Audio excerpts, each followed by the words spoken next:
¿cómo están ustedes? ¿Están aquí? Por allí sonó una vocecita diciendo que sí, que está aquí. Gloria a Dios. Estamos estudiando el libro de Segunda de Corintios. Vamos por el capítulo 1 y nos quedamos en el 22. Nos quedamos en el 21 y vamos al 22. Vamos a leer del 22 al 24. Segunda de Corintios, capítulo 1, del 22 al 24. Dice la palabra del Señor, el cual también nos ha sellado y nos ha dado las arras del Espíritu en nuestros corazones. Mas yo invoco a Dios por testigo sobre mi alma, que por ser indulgente con vosotros no he pasado todavía a Corinto. No que nos enseñoreemos de vuestra fe, sino que colaboramos para vuestro gozo, porque por la fe estáis firmes. Hasta ahí la palabra. Comienza el versículo 22 diciendo, el cual también nos ha sellado. ¿Qué son los sellos y para qué sirven? Como una garantía para marcar. Ajá.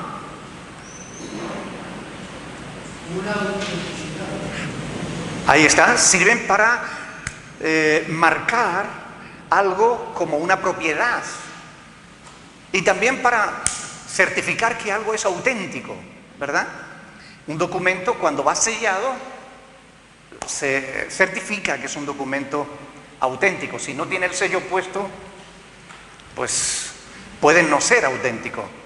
Y esto es importante.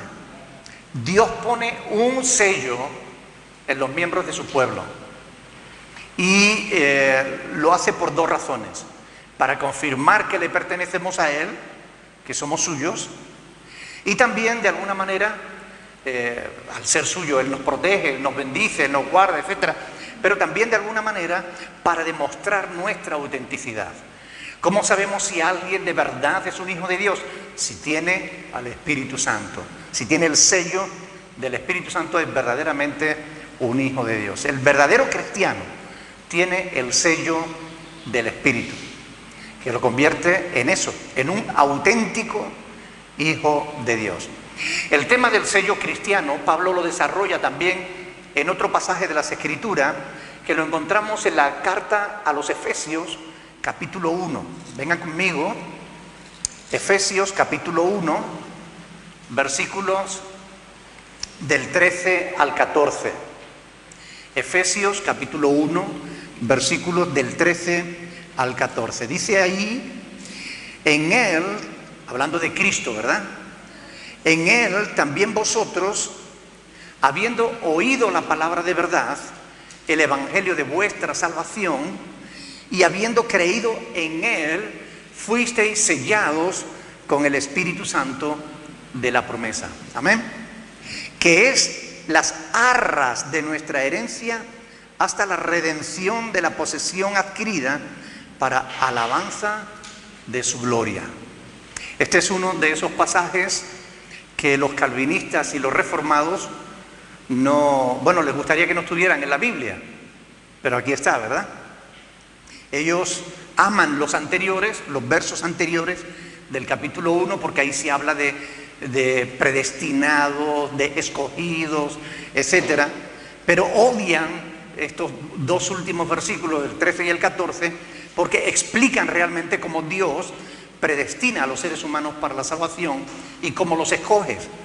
Y si tuviéramos que preguntarle al apóstol Pablo, que está escribiendo esta epístola, sobre cómo escoge Dios a los que han de ser salvos en base a estos versículos, ¿cuál sería la respuesta?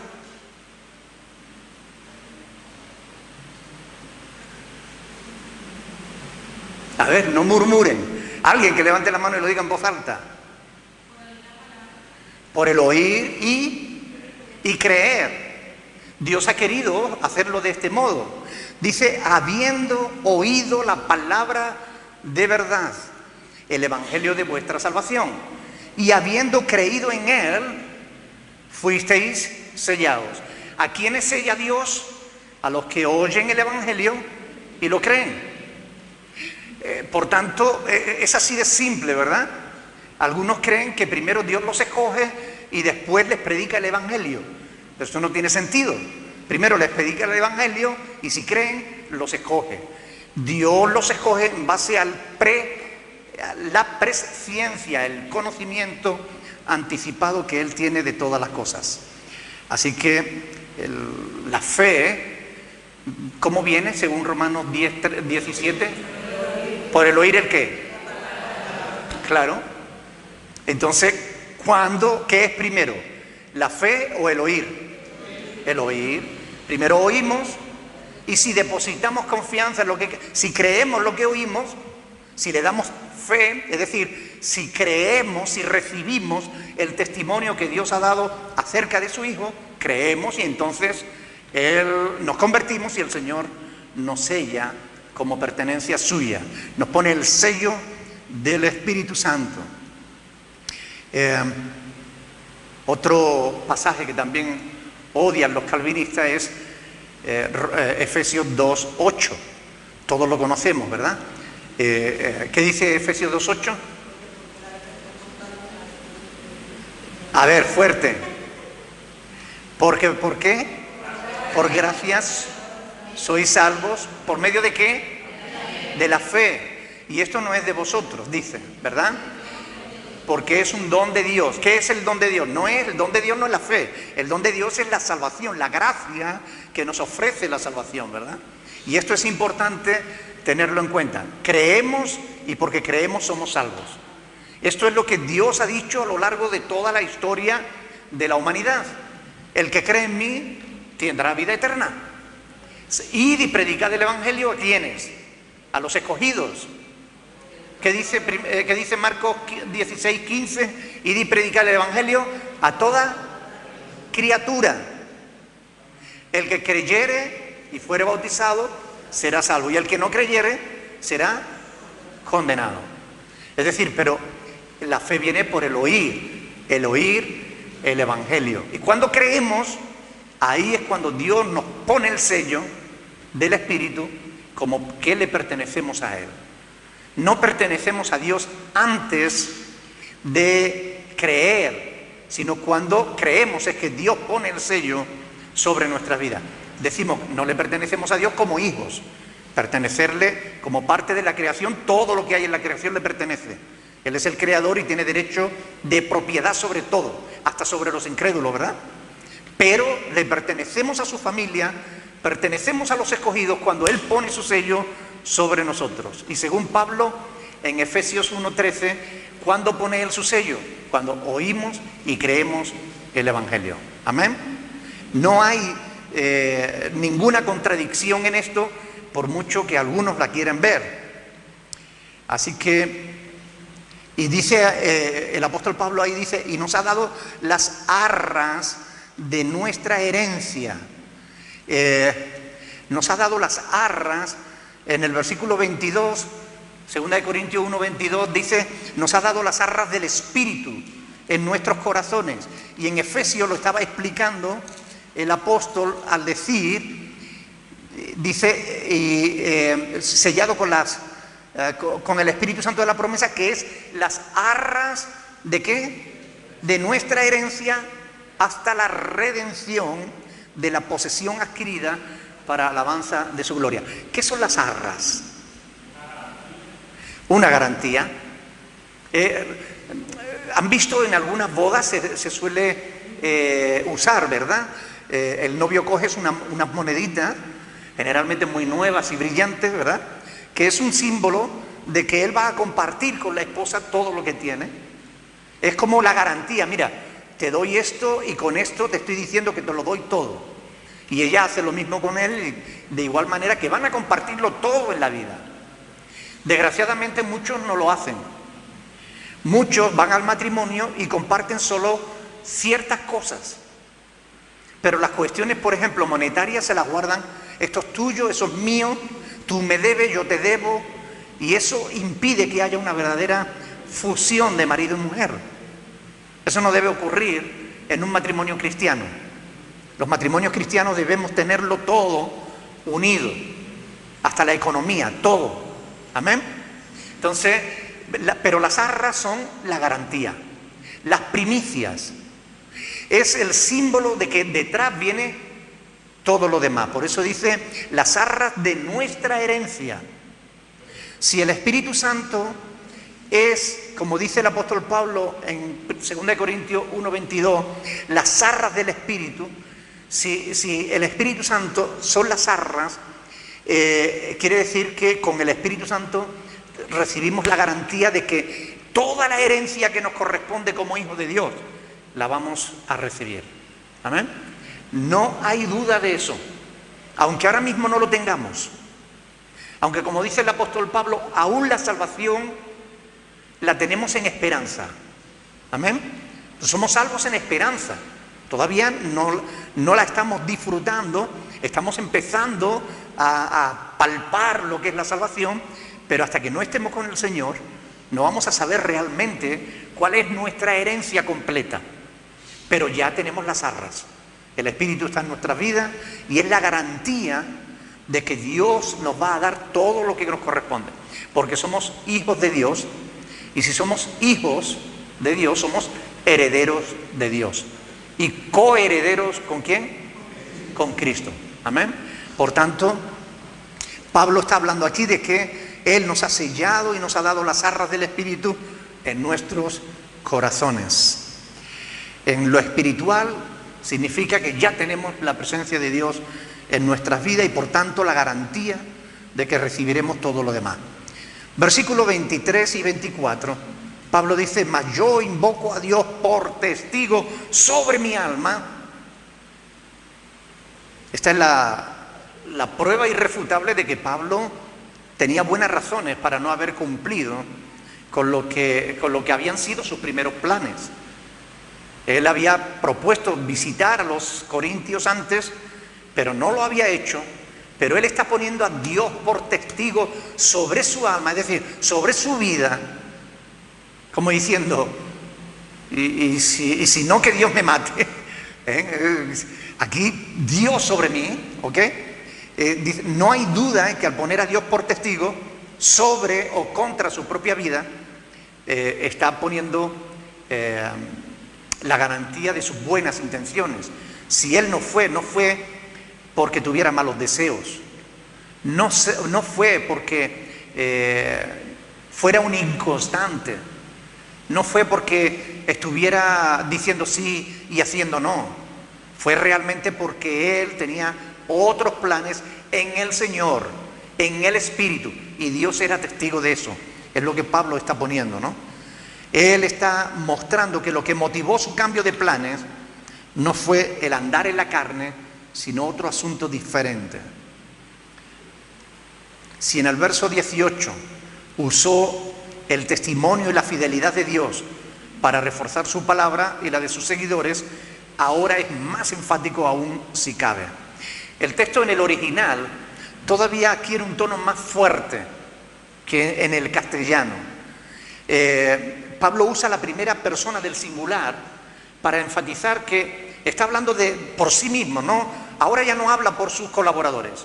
Ahora está diciendo, como dice ahí, dice, invoco a Dios por testigo sobre mi alma. Ahora ya está diciendo, yo asumo la responsabilidad, ¿no?, delante de Dios. Y lo que está insinuando es que si no dice la verdad, Dios tiene todo el derecho de actuar contra él. Por tanto, Pablo está seguro de que las motivaciones de su corazón no eran motivaciones carnales. Pablo sabía que había tomado una determinación en el Espíritu y por buenas razones, que más tarde le va a responder cuáles son, ¿no? Él desnuda su alma delante de Dios. Pongo a Dios por testigo que, cuando alguien dice así, es como está diciendo, créeme que lo que estoy diciendo es verdad y si no, que Dios me quite la vida. Es lo que Pablo está diciendo aquí, ¿no? Al poner a Dios por testigo sobre su propia vida. Dios lo conoce bien y Pablo también conoce a Dios Y Pablo sabe que si estuviese mintiendo en eso, Dios podía acabar con su vida. Pero él va a revelar cuál era el motivo por el cual cambió sus planes. Y lo dice claramente, que por ser indulgente con vosotros, no he pasado todavía a Corinto. ¿Qué es la indulgencia? ¿Saben?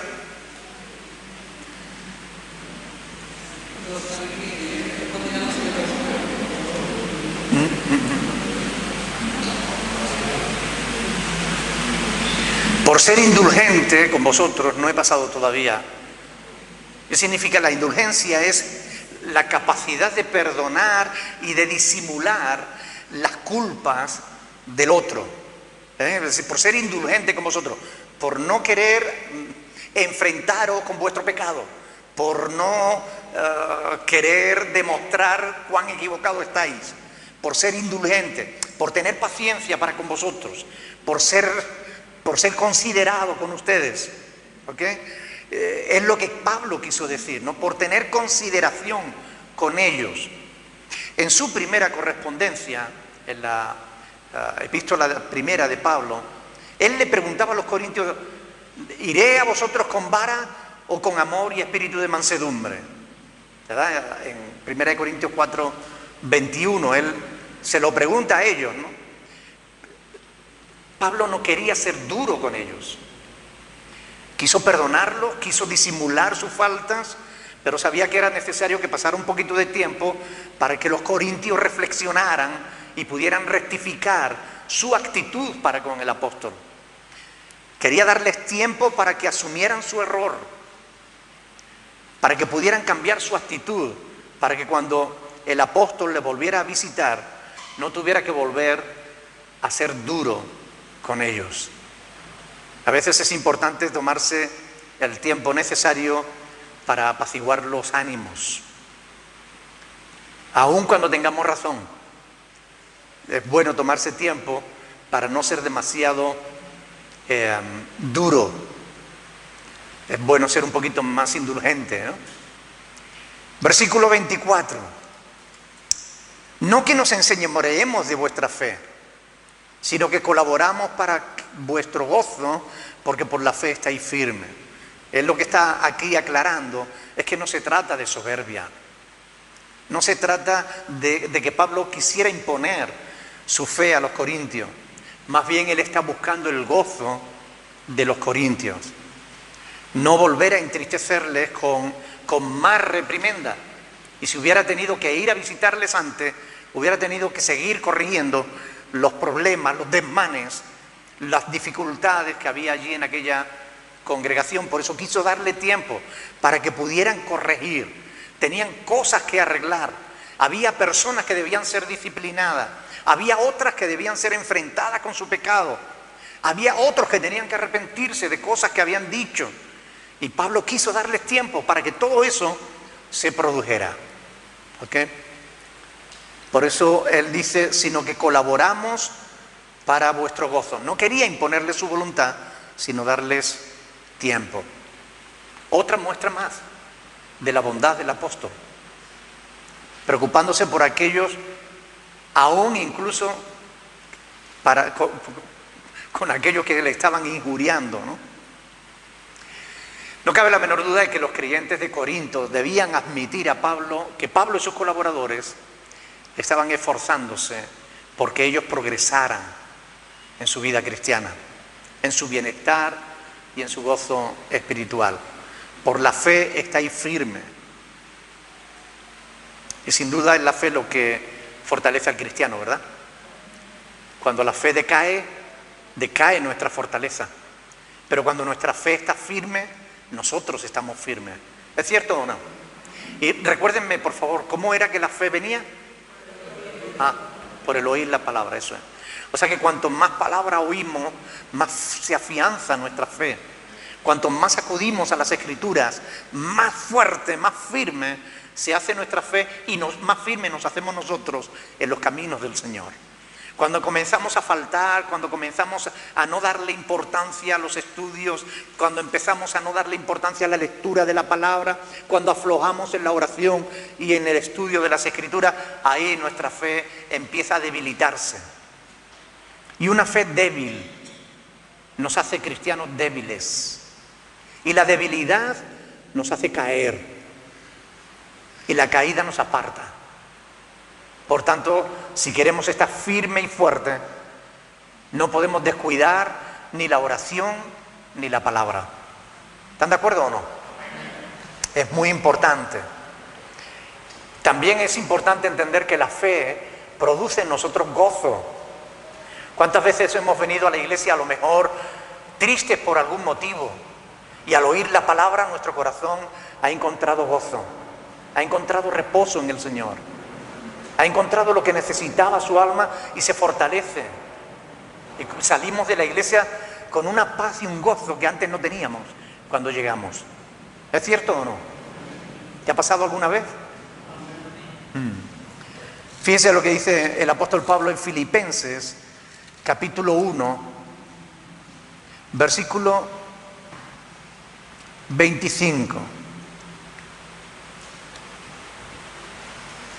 Dice: confiado en esto, sé que quedaré y que aún permaneceré con todos vosotros para que vuestro provecho y gozo, con todos vosotros para vuestro provecho y gozo de la fe, para que abunde vuestra gloria de mí en Cristo Jesús por mi presencia otra vez entre vosotros.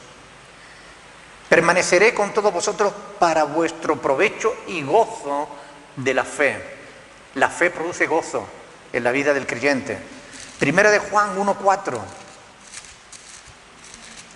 Primera de Juan 1:4. Estas cosas os escribimos para que vuestro gozo sea cumplido. Las Escrituras también ponen gozo en nuestra alma cuando las creemos. Amén. Y segunda de Juan 12, segunda de Juan versículo 12, dice Juan: tengo muchas cosas que escribiros, pero no he querido hacerlo por medio de papel y tinta, pues espero ir a vosotros y hablar cara a cara para que nuestro gozo sea cumplido. Amén. La fe y el gozo son necesarias en nuestra relación personal con Dios y también en nuestra relación los unos con los otros. Teniendo en cuenta las tensas relaciones que había entre Pablo y los corintios, él está expresando con exquisito esmero, está tratando de hablar de estas dos virtudes, de la fe y del gozo, de esos dos frutos del Espíritu tan necesarios en la vida del cristiano. Vamos a ir a 2 de Corintios capítulo 2 y vamos a leer los 4 primeros versículos. 2 de Corintios capítulo 2, versículos del 1 al 4, perdón. Dice: esto pues determiné para conmigo, no ir otra vez a vosotros con tristeza, porque si yo os contristo, ¿quién será luego el que me alegre, sino aquel a quien yo contristé?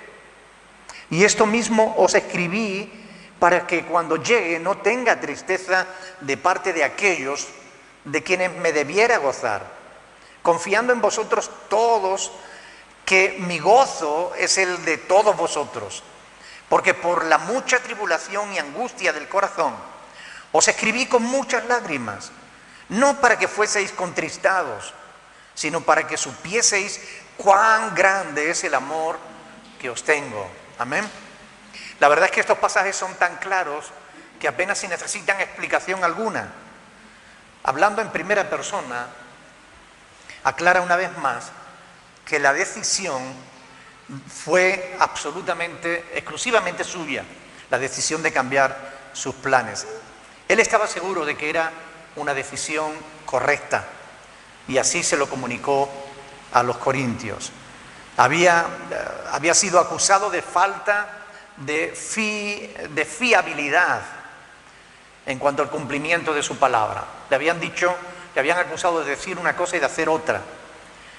Pero habiendo comentado su costumbre de decir siempre la verdad, Pablo declara que había llegado a la firme decisión de no hacer otra visita a los corintios que pudiera producirles más congoja. Esto pues determiné para conmigo, dice. ¿Qué significa esto? Determiné para conmigo. O sea, no está hablando de lo que determinó para con ellos, sino para consigo mismo. Es decir, se propuso en sí mismo no ser causa de tristeza para los corintios. Se negó algo que él hubiera deseado. Él quería visitar a la iglesia, pero se negó a visitarla por no ser causa de tristeza de nuevo. El motivo fue no ir otra vez a ellos con tristeza. Sabe que si hubiera ido, no hubiera sido de bendición. Me propuse, como dice ahí, determiné para conmigo no ir otra vez a vosotros con tristeza. En su anterior visita a la congregación de Corinto, Pablo les había producido congoja, tristeza, por causa de la corrección. Sabemos que había muchísimos problemas dentro de la comunidad de Corintio. Había problemas muy graves que debían haber sido corregidos y no lo fueron. Y bueno, no sabemos qué es lo que el apóstol les dijo en esa visita que los entristeció, pero lo que cuenta es que les había producido tristeza. Pablo ahora prefiere que reflexionen, prefiere que ellos se arrepientan, que lo echen de menos, para que entonces su pena se torne en alegría. No quiso visitarlos tristes. ¿Qué nos enseña esto? Muchas veces hay un proverbio que dice algo así como: no visites al hermano cuando estás triste. No sé las palabras exactas en que lo dice, pero hay un proverbio que dice justamente eso, ¿no? Que no vayas a la casa de tu hermano cuando estás en tiempo de aflicción o algo así. Porque cuando tú estás mal, si vas a visitar a alguien, ¿qué le vas a transmitir? Tu malestar. Entonces, si estás triste, busca al Señor, busca el gozo en el Señor y después visita a quien tenga que visitar. Pero no transmita lo malo, transmite lo bueno. Amén.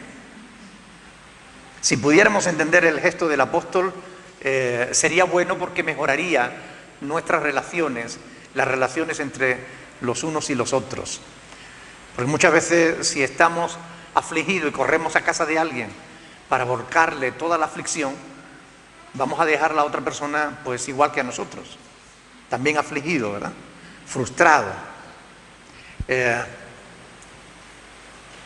No sé cómo se llama.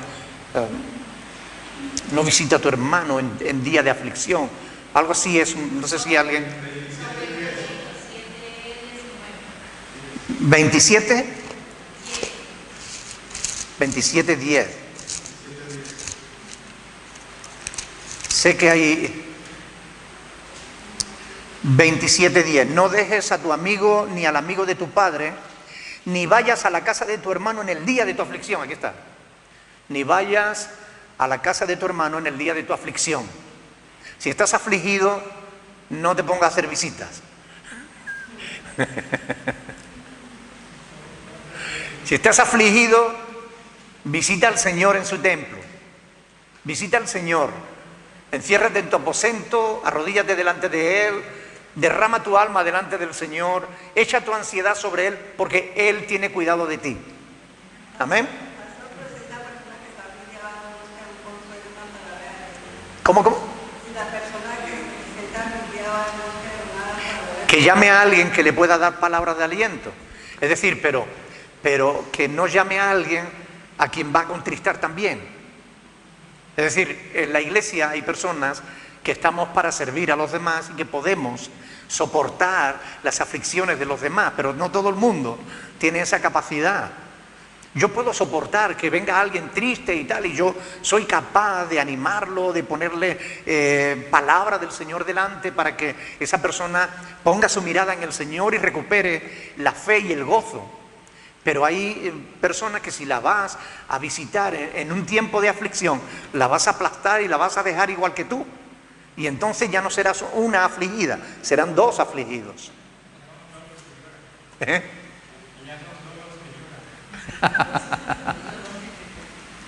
El llorar con los que lloran es otra cuestión. Significa compadécete de tu hermano. No significa que lo visite cuando tú estás mal. Esa es la capacidad de ayudar al otro que lo necesita. Eso sí debemos tenerlo, ¿no? Pero ojalá que podamos entender que de lo que se trata es de ser eficaces, que en nuestras relaciones busquemos siempre la edificación. Y a veces no somos capaces de entender eso.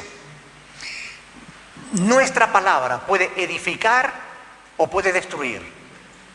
Nuestras actitudes pueden edificar o pueden destruir. Entonces, tenemos que ser conscientes de esa influencia que ejercemos sobre los demás.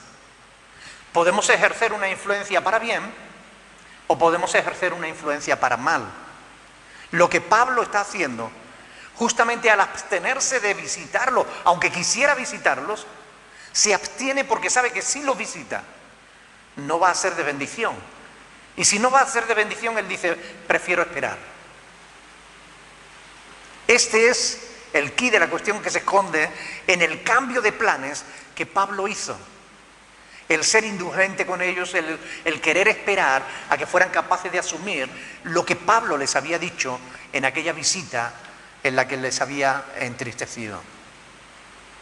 Aquí se nos está hablando, versículo 2, porque si yo os contristo, ¿quién será luego el que me alegre, sino aquel a quien yo contristé?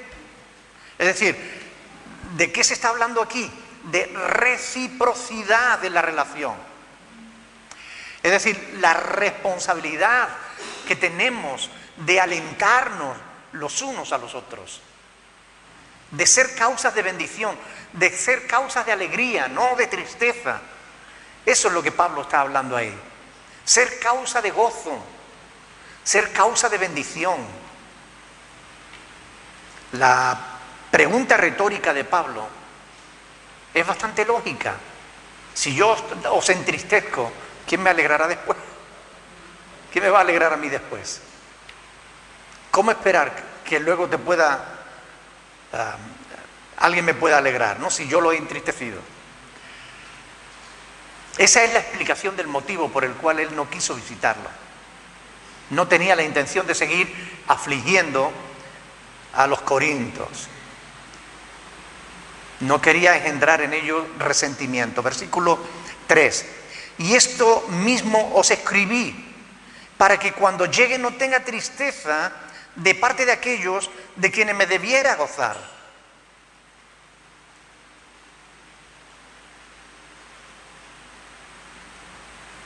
Es decir, mi gozo es el de todos vosotros.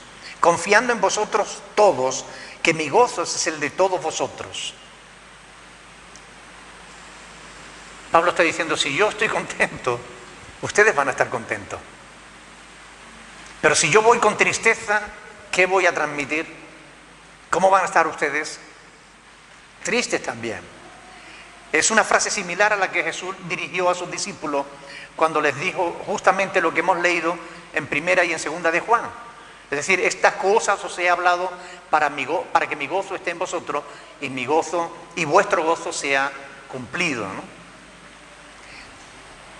Porque por la mucha tribulación y la angustia del corazón os escribí con muchas lágrimas. Es decir, Pablo está diciendo que la carta que les escribió, hay quien piensa que es una carta intermedia entre primera y segunda de Corintios y que no existe actualmente. Dice, se está refiriendo a que esa carta que les escribió, la escribió con mucha aflicción en su corazón, dice, y con muchas lágrimas, no para que fueseis contristados, sino para que supieseis cuán grande es el amor que os tengo. Y como digo, algunos teólogos se refieren a eso, ¿no? A que es una carta intermedia entre primera y segunda de Corintios. Hay quien dice, hay teólogos que piensan que Pablo escribió 4 cartas a los corintios. Una primera antes de primera de Corintios, porque ya en primera de Corintios él hace referencia a una carta anterior que no se conoce, se perdió. Y esta otra de la que habla aquí y que se cree que no es primera de Corintios, porque en primera de Corintios Pablo habla de muchos temas. No se oye. Esos son gases de...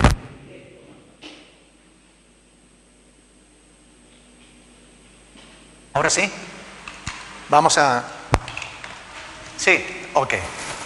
Digo que se trata de que esa carta intermedia, Pablo la escribió lleno de aflicción, lleno de tristeza, y sin embargo Primera de Corintios no es una carta llena de tristeza, aunque sí es una carta con autoridad, donde Pablo corrige y enseña sobre muchos temas, pero no se puede decir que sea una carta que él escribiera con muchas lágrimas. Por tanto, se cree que es una carta intermedia entre primera y segunda, y tampoco esa carta la tenemos, aunque algunos piensan que esa carta a la que Pablo hace referencia es la segunda parte de esta, pero solamente unos cuantos teólogos lo creen. Lo que está claro es que Pablo los había entristecido antes y no quería volver a ser causa de tristeza para ellos. Que el estado espiritual de la congregación de Corinto era deprimente, digamos extremos, eso nadie lo puede negar, ¿no? Y teniendo en cuenta las cosas que Pablo ya tuvo que corregir en ellos, si después de esa situación la iglesia no mejoró, es lógico pensar que si escribió una carta, la escribió llena de aflicción, ¿no? Porque ya les había dicho lo que tenían que hacer y no lo habían hecho. Por lo cual dice aquí, la carta esa que escribió, dice, por la mucha tribulación y angustia del corazón. O sea, la escribió lleno de aflicción, ¿verdad? No se trata de una angustia provocada por la persecución, sino por la pobre situación espiritual de los corintios. Estaban en un estado deprimente, estaban en una situación muy triste, ¿no? Había gente que estaban en pecados terribles y que no había cambio en la vida de estas personas, ¿no? ¿Recuerdan algunos de esos pecados? Había ricos que estaban siendo egoístas y no querían compartir ni siquiera su alimento en la Santa Cena con aquellos que eran pobres, ¿no? Había algunos que se estaban echando con varones, había otros que estaban acostándose con la mujer de su padre. O sea, había pecados terribles. Había algunos que estaban hablando mal, levantando falso testimonio contra el apóstol, y todos estos pecados no se habían corregido. Por tanto, cuando Pablo escribe esa carta, la escribe lleno de tristeza, ¿ok? Entonces, pero él aclara que no la escribió para hacerle sufrir, no para que fueseis contristados, sino para que supieseis cuán grande es el amor que os tengo, ¿no? Increíble, ¿no? Porque cuando uno está enseñando, corrigiendo, ayudando, aconsejando, y uno ve que no hay cambio, lo que a uno le da ganas a veces es de aparcar la fe 5 minutos.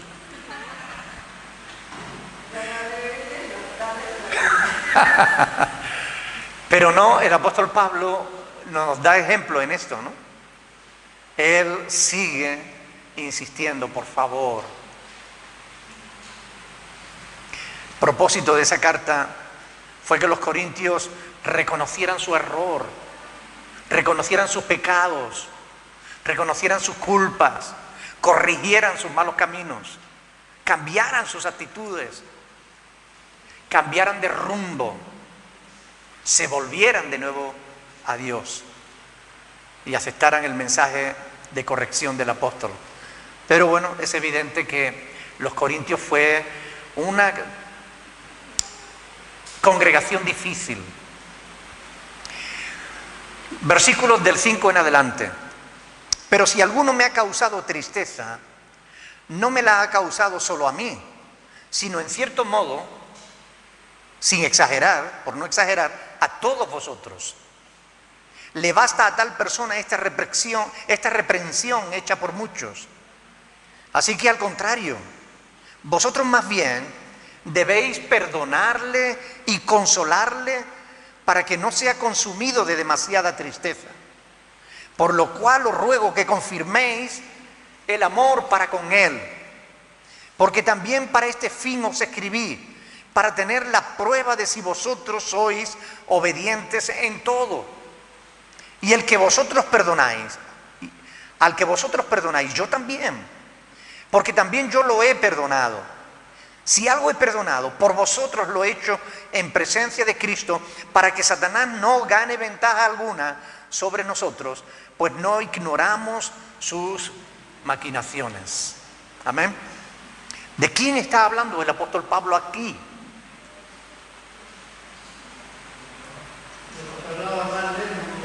Sí, pero habla de uno.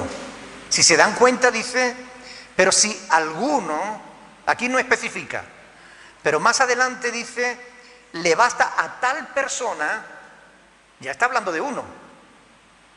Ahora dice, si alguno me ha causado tristeza, ahí no especifica si es uno o varios.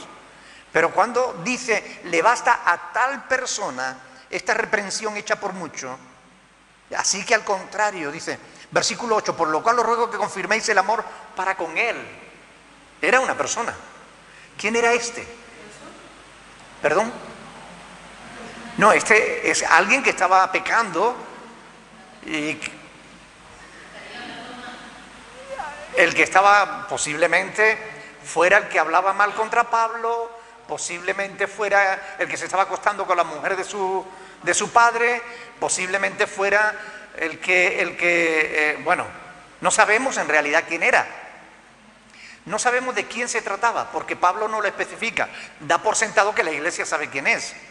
Pablo está escribiendo a la iglesia y si Montaña se está portando mal y la estamos corrigiendo, y yo escribo una carta y digo, hombre, si tal persona sigue sin portarse bien, a todos sabemos de quién se trata, ¿no? Por tanto, ellos sabían de quién se trataba. Pablo no lo especifica. Y yo en esto de verdad veo ese cuidado pastoral, ¿no?, del apóstol, de no dar más datos de lo necesario, ¿no? Yo creo que es muy importante lo que él hace aquí y es sobre lo que yo quiero hablarles ahora a continuación, ¿no? Prefiere no dar el nombre para facilitar la restauración de esa persona, ¿no?, del pecador, aunque afectando al apóstol y afectaba a toda la iglesia, aunque no toda la iglesia se sintió afectada. Porque fíjense, es que es muy curioso el juego de palabras que hace Pablo aquí. Dice, si alguno me ha causado tristeza, está refiriéndose de que se le ha causado al apóstol.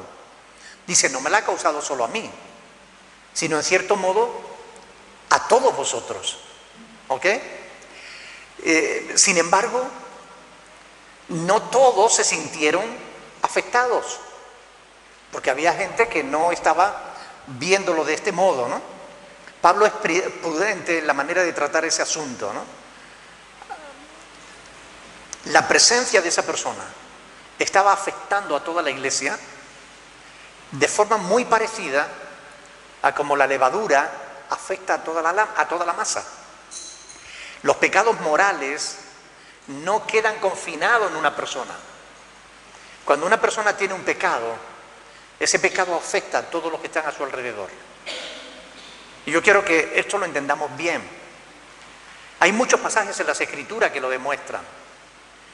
¿Recuerdan algún pasaje en concreto que la Biblia demuestre eso? ¿Que el pecado de uno afecta a todos?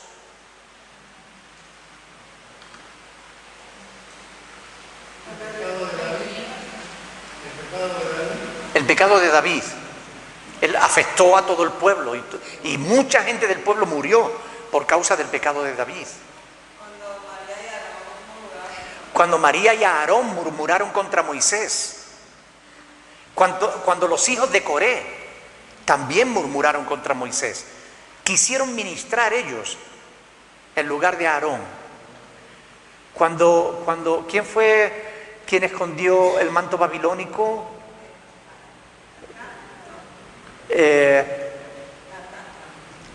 Afectó a todo el pueblo se detuvo en su marcha. Y muchas personas fueron castigadas por el pecado de una persona. Porque el pecado de uno contamina a otros. Y esto es curioso, pero esto es así. Cuando en una iglesia hay pecado y no se corrige, ese pecado se va a correr como la pólvora. Conocemos una iglesia en la que dos personas, un matrimonio, una pareja, se separaron. Y el marido se fue con otra hermana, también casada. Primero estos se separaron. Y se separaron porque tenían problemas con ellos y no se hizo nada al respecto. No se les ayudó, no se les informó, no se les aconsejó, no se siguió con ellos ningún plan. A veces, aún siguiendo todos los planes, la cosa no funciona por causa de la pareja, pero en ese caso no hubo nada de eso. Al final, el hombre acaba liándose con otra mujer de la iglesia. Y esa mujer tenía su propio marido. Y después la mujer de él se lía con otro hermano de la iglesia. Y el otro, o sea, la esposa de ese, se lía con otra. En poco tiempo, la iglesia había cambiado de pareja casi en un 50%.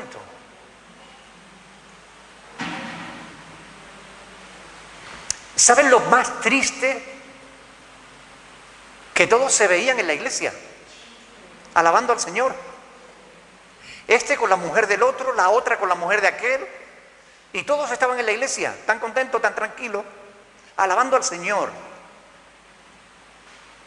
¿Ustedes creen que eso es una iglesia? Mire, eso será cualquier cosa, pero eso no es una iglesia. Eso es un lugar de pecado. El pecado, cuando se produce, hay que corregirlo. Y la verdad es que no es fácil corregir el pecado, pero hay que hacerlo para que no se reproduzca. Versículos 6 y 7 dice aquí: le basta a tal persona esta reprensión hecha por muchos.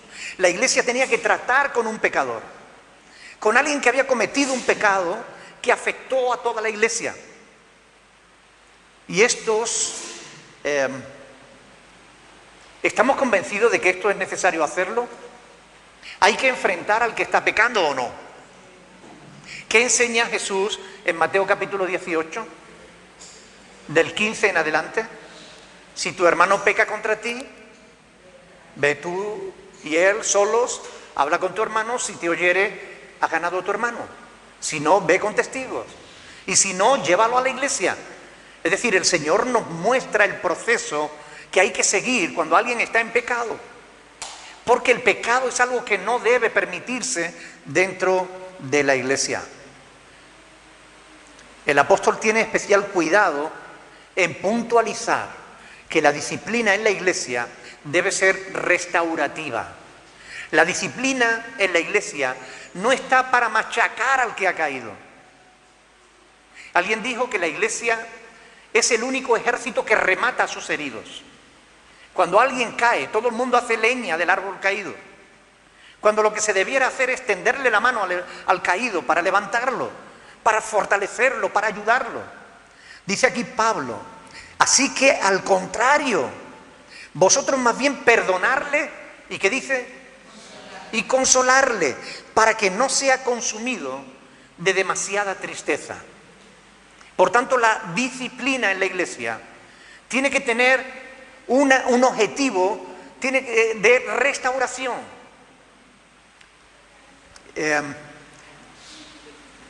Gálatas capítulo 6, versículo 1. Gálatas 6, 1. ¿Qué dice ahí? Dice, hermanos, Gálatas 6:1, si alguno fuere sorprendido en alguna falta, vosotros que sois espirituales, volver la cara y no hacer caso, como si no hubierais visto nada. ¿Dice eso? Hermanos, si alguno fuere sorprendido en alguna falta, cállese la boca, que a usted no le importa. ¿Dice eso? Hermanos, si alguno fuere sorprendido en alguna falta, vaya y murmúrelo, que se entere todo el mundo. ¿Dice eso? No.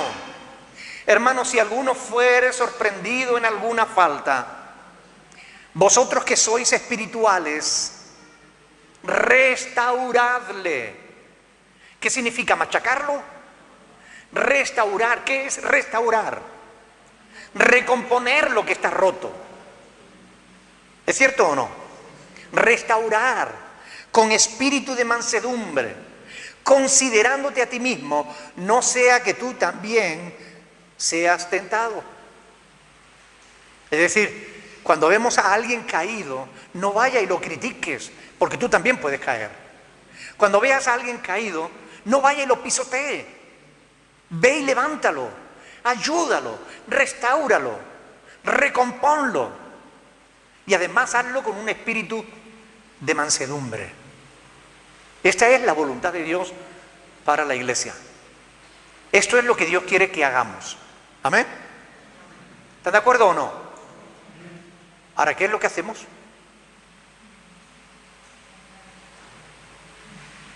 Oye, ¿te enteraste? ¿Qué tal? Te lo digo para que ores, ¿eh?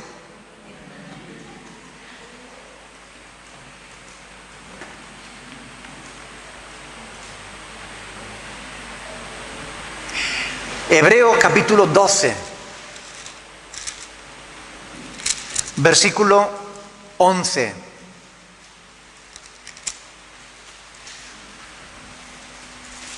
Hebreos 12, 11. Es verdad que ninguna disciplina al presente parece ser causa de gozo, sino de tristeza. Pero después da fruto apacible de justicia a los que en ella han sido ejercitados. Amén. A ninguno nos gusta ser disciplinado, pero cuando lo somos de la manera adecuada, al final entendemos el trato de Dios con nuestra vida y salimos fortalecidos. Y esto es importante. La disciplina surte efecto al tiempo. De momento, como que no nos gusta, pero a la larga es para nuestro bien.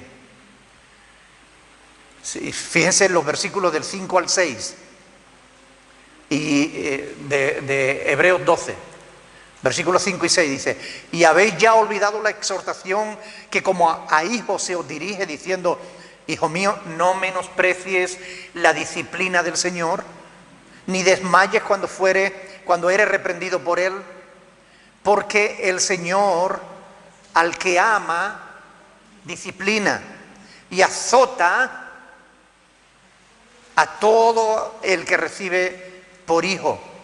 Si soportáis la disciplina, Dios os trata como a hijos, porque ¿qué hijo es aquel a quien el Padre no disciplina? Amén. Algunos dicen: no, Dios no castiga. Eso es del catolicismo. Oiga, lea aquí: Dios azota, dice ahí, a todo el que recibe por hijo. Dios castiga cuando nosotros nos portamos mal, nos disciplina. Y la disciplina, aunque no nos guste, es para nuestro bien, es para corregirnos, es para ayudarnos, es para perfeccionar nuestra vida y nuestra relación con Él. En estos pasajes, el sentido que se le da a la disciplina tiene que ver no tanto con instruir como con corregir, pero la disciplina empieza con la corrección, con la instrucción. ¿Ok? Aquí hemos hablado de textos que nos hablan de la disciplina correctiva, pero la disciplina empieza con la instrucción. No podemos corregir a alguien sin primero enseñarle. Es como la mamá que ve al niño haciendo algo malo y ¡bum!, le da una torta y el niño no sabe por qué se la ha dado. Y confundes al niño. No, primero corrígelo, enséñale, instrúyelo. Mira, cariño, no quiero que hagas esto, porque esto está mal por esto y por esto. ¿Lo has comprendido? Sí, bueno, pues te lo voy a volver a explicar.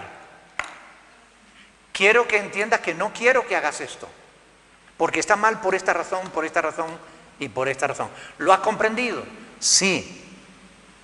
Si vuelves a hacerlo, te tendré que castigar porque ya te lo he explicado y tú lo has entendido. Después de la instrucción, si viene el pecado, ahí sí tenemos que corregir.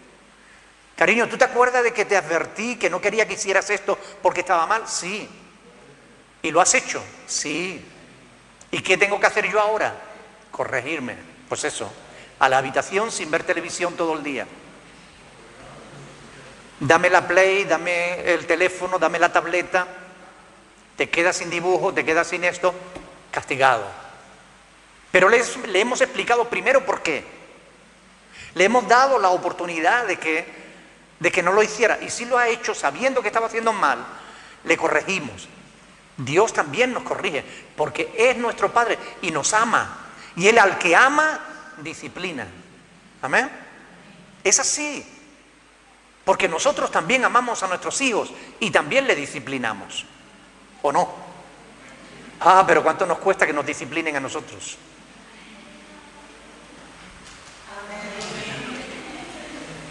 ¿Es verdad o no? Es fácil disciplinar a otros, pero ser disciplinado cuesta. No nos gusta que nos corrijan, que nos digan, por aquí vas mal, esto no es correcto. No nos gusta. Y al momento como que nos rebelamos. Después, con el tiempo, si lo pensamos, entendemos que por amor nos están corrigiendo. Porque es lo bueno para nosotros. Es lo que debemos hacer. Porque el Señor al que ama castiga, como el padre al hijo a quien quiere. Proverbios 3, del 11 al 12. Los padres que quieren ahorrarle tristeza a los hijos, no disciplinándolos, lo que están es acarreando un mal infinitamente mayor para esos hijos. Mucho peor del que le puede ocasionar la disciplina. Conozco personas que de un extremo se fueron al otro. No, yo jamás le he puesto la mano encima a mis hijos. Jamás he castigado a mis hijos. Porque mis padres fueron muy duros conmigo. Bien, tus padres se pasaron, pero tú no estás llegando. Hay que buscar el equilibrio. La disciplina no es para hacer daño. La disciplina es para enseñar, instruir y corregir. La disciplina es para beneficiar a quien se disciplina. 11, tenemos 3 del 11 al 12 y también tenemos otro en Proverbios 11, 14, donde dice, donde no hay dirección sabia, el pueblo caerá, mas en la multitud de consejeros hay seguridad. Es decir, necesitamos instrucción y corrección. Necesitamos ser instruidos y corregidos.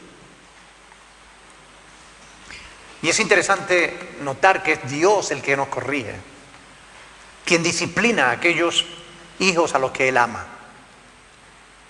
Eso nos habla de la disciplina en el seno de la familia, porque Dios está hablando de que disciplina a los hijos que ama. Al usar la palabra hijo, está hablando de familia.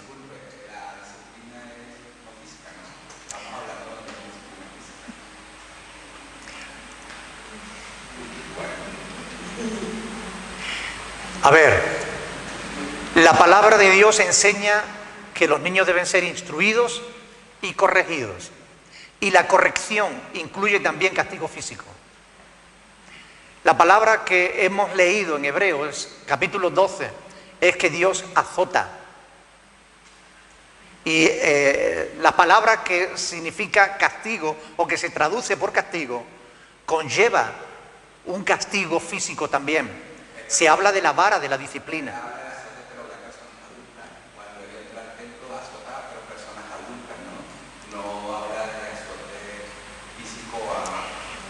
Cuando habla de la educación a los hijos, habla de la vara de la disciplina. Que no se haga un abuso porque, miren, si lo hacemos bien, la vara nunca se usa. No es necesario usarla. Con enseñarla ya es bastante. Pero a veces hay que usarla. Y usarla no para hacerle daño al niño. No hace falta hacerle daño. Al niño, si se le enseña correctamente y el niño se porta mal y es desobediente y es rebelde, después de una y otra instrucción, de una y otra disciplina, si le enseñamos la vara o si le damos un tortazo en el trasero, que no hace falta que le duela, solamente el gesto ya es suficiente como para que el niño llore y se sienta compungido y se arrepienta de haberlo hecho. El castigo nunca es para destrucción. Recuerden, el castigo es para restauración. No es para destruir, es para edificar. No es para hacer daño, es para hacer bien. ¿Entendemos eso? Y esto es muy importante. El papá o la mamá que se excede en el castigo a los hijos está pecando. ¿Ok? El castigo debe ser justo y medido, conforme a la travesura que haya hecho el niño o la niña, el hijo o la hija. Algunos necesitan un ladrillazo.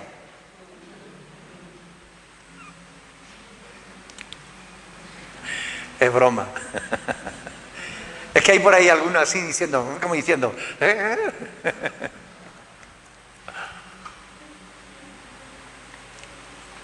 Yo reprendo y castigo a todos los que amo. Sé pues celoso y arrepiéntate. Apocalipsis 3:19. Algunas personas mayores, algunos adultos, se convierten en verdaderos necios porque no quisieron aceptar la corrección cuando fueron jóvenes. Proverbios 15:5. El necio menosprecia el consejo de su padre, mas el que guarda la corrección vendrá a ser prudente. Proverbios 15:5.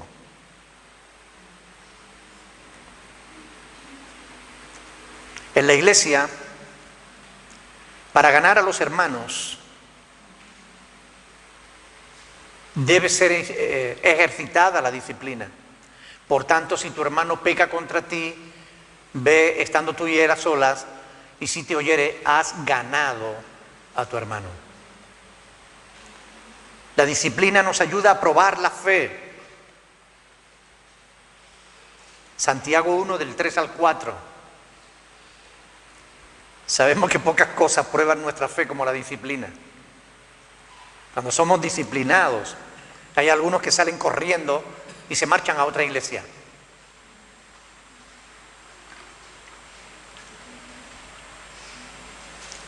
Pero si nos dejamos corregir, si aceptamos la disciplina, eso produce en nosotros el carácter de Cristo. Nos ayuda a madurar. Ahora, ¿hasta qué punto debe ser ejercida la disciplina? La Biblia dice, Dios resiste a los soberbios y da gracia a los humildes. Primera de Pedro 5:5. Así que la disciplina debe ser, cuando nos referimos a la iglesia, la disciplina debe ser ejercida hasta, si es necesario, llevar públicamente a la persona, ponerla públicamente delante de la iglesia. Primera de Timoteo 5:20, vamos a ver este pasaje. Primera de Timoteo 5:20. Porque es importante entenderlo. Primera de Timoteo 5:20. A los que persisten en pecar, repréndelo, ¿qué dice? Delante de todos. ¿Para qué? Para que los demás también teman. Es decir, la disciplina en la iglesia tiene una doble vertiente. La corrección del pecador, pero también la instrucción de los otros. ¿Ok? Y esto hay que tener mucho cuidado a la hora de ejercerlo. Porque yo he visto verdaderos abusos a la hora de ejercer este tipo de disciplina. No hay que pasarse nunca con la disciplina. Debemos entender siempre que la disciplina es para restaurar, no para destruir. Yo he visto a parejas de jóvenes puestas delante de la iglesia para confesar un pecado, que habían caído en fornicación y fueron al pastor, se lo confesaron y el pastor les hizo pasar por delante de toda la iglesia. Creo que no es necesario. Creo que eso se puede hacer en privado, se puede corregir, ayudar a los jóvenes, enseñarles, disciplinarlos, ayudarles, darles ayuda, estrategias, para que ellos sepan en un momento determinado cómo pueden resistir la tentación. Pero creo que llevarlos de plano a la iglesia y ponerlos públicamente ante toda la iglesia porque ellos voluntariamente confesaron un pecado, creo que no es lo correcto, porque eso no les ayuda a ellos, ni ayuda tampoco a la iglesia. Por eso hay que ser muy cuidadoso. No se trata de consentir el pecado hay que corregirlo, pero ¿cómo lo corregimos? Hay que hacerlo de tal modo que edifiquemos, que restauremos, no que destruyamos. Para destruir ya está el diablo. Amén. Bueno, lo vamos a dejar aquí porque no me he dado cuenta, pero se nos ha ido el tiempo. La próxima semana, si Dios quiere, continuamos donde lo hemos dejado. Pero miren, es muy importante esto. La disciplina es necesaria. La autodisciplina nos evita ser disciplinado por otros. Yo quisiera que ustedes fueran capaces de entender esto. La autodisciplina evita que tengamos que ser disciplinados por otro.